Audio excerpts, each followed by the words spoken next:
काय रे पोरा, काय झालं? अगं हे बघ, तुझ्या पोरीचा ना पेपरला फोटो आलाय. तुझी पोरगी कलेक्टर झाली.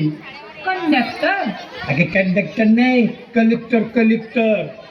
कलेक्टर वय? वय वय कलेक्टर. कलेक्टर म्हणजे काय रे? अगं कलेक्टर म्हणजे मोठी साहेबीन झाली ती. काय बोलते?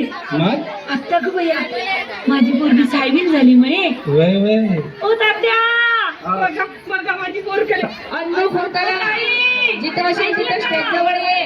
ओ काकी, ऐकलं का? म्हणजे माझी पोर कलेक्टर झाली.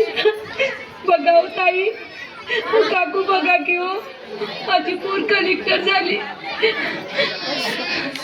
अगं मग रडती कशाला? सगळ्यांना आनंदानं सांग की.